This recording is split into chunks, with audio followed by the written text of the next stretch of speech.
number A category will come chronic poor, transient poor and non-poor. Number B category poor and non-poor.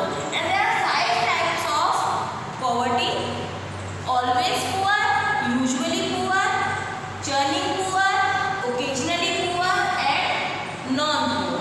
Okay, we can understand with the help of diagram. आपके exam में question बहुत बार आता है, very important, this is very important thing for your exam. Okay, what types of poverty, what are the categories of poverty, explain with the help of diagram. You can make the diagram and explain it with the help of graph. Okay, so students, now we are going to start with the next topic, poverty line. We understand the meaning of poverty line. In last class we have seen that there are a definition